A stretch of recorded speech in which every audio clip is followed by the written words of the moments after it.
To correctly evaluate the seminal quality in a semen analysis, the patient must arrive with a sexual abstinence of 2 to 5 days.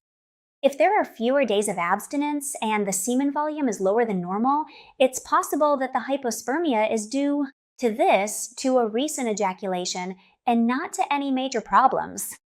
Likewise, it is essential that the seminal sample is collected in its entirety.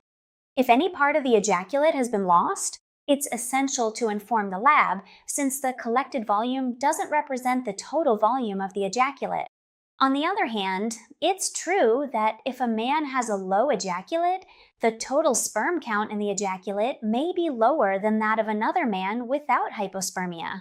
Although hypospermia is most often related to oligospermia, or low sperm concentration, this is not always the case.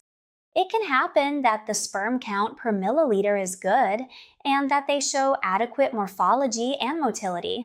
Therefore, having hypospermia doesn't necessarily mean there's an infertility problem if the concentration, motility, and morphology of the sperm are adequate.